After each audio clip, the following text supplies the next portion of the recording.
Faisons le point sur ce qui distingue vraiment une connaissance d'une information. Notre monde est saturé d'informations que nous trouvons partout, mais surtout sur Internet. Nous n'avons qu'à taper le sujet recherché dans un moteur de recherche pour obtenir des réponses.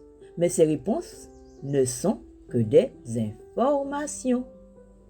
Même les cours dispensés à l'école, au collège ou au lycée peuvent demeurer de simples informations, c'est-à-dire des données non transformées en connaissances. Ces données ne deviendront des connaissances qu'après un long processus d'appropriation.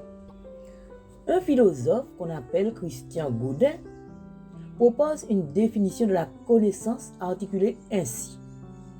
Tout d'abord, la connaissance, c'est la faculté mentale qui produit une assimilation par l'esprit d'un contenu objectif préalablement traduit en signes et en idées.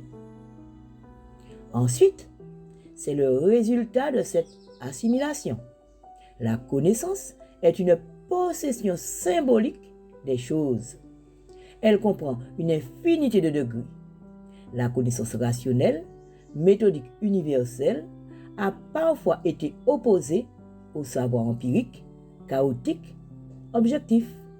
En clair, la connaissance se distingue de termes qui lui sont proches comme savoir, information, données, croyance, science ou bien expérience.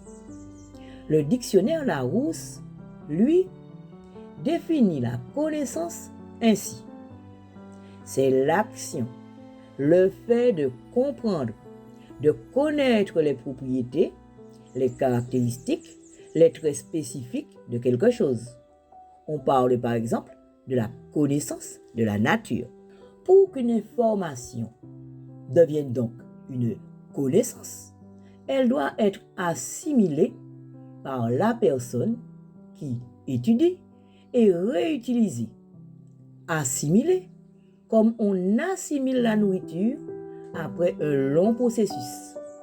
Et c'est peu de dire que le chemin qui mène à la connaissance est un chemin rempli d'obstacles. C'est pourquoi il y a beaucoup d'appelés et peu d'élus. Pourtant, lorsqu'elle est comprise et assimilée, l'information produit de la connaissance qui va nous permettre de mieux connaître et de mieux appréhender notre environnement proche et lointain. Mais elle nous permet aussi, cette connaissance, de prendre des décisions ou de poser des actes. Mieux on connaît et plus avisés seront nos décisions et nos actes. Toutes les matières abordées à l'école, au collège ou au lycée nous permettent de connaître le monde dans lequel nous vivons.